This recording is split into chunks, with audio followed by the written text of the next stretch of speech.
Et applaudir, c'est lui. Hein. Donc, notre empereur, ici, bon, vous connaissez le personnage, vous savez tous ce qu'il a fait, au point de vue civil, au point de vue militaire, l'un des visages les plus emblématiques de l'histoire de France, connu dans le monde entier. Le petit chapeau, qui n'est pas si petit que ça, et la redingote, lui ont donné une physionomie légendaire. Vous remarquerez qu'il porte un uniforme simple, c'est celui de colonel des chasseurs à cheval de la garde impériale.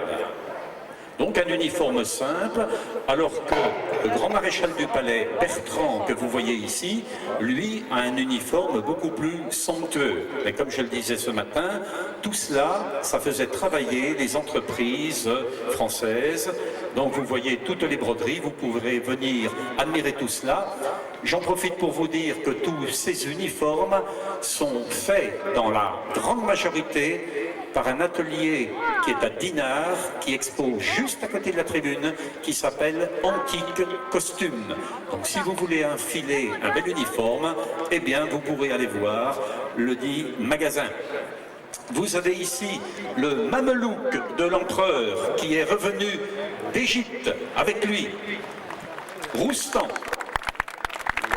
Bon, Roustan, il est parti en retraite à la première restauration, hein. Mais là, il a du remords, donc il est revenu. Hein. D'accord? Donc Roustan a été excessivement fidèle, c'était un Géorgien, et il a suivi l'empereur partout, il couchait devant sa tente, etc. C'était vraiment un homme à toute épreuve. Vous avez ensuite, ici, dans un uniforme un peu spécifique, un marin de la garde impériale. Vous voyez, avec des broderies aurore, avec un shako spécifique, des contre-épaulettes à écailles, etc. C'est quelque chose de bien particulier.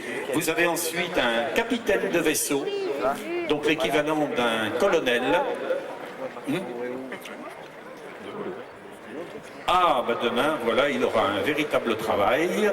Vous avez ici, encore pareil, chirurgien du service de santé.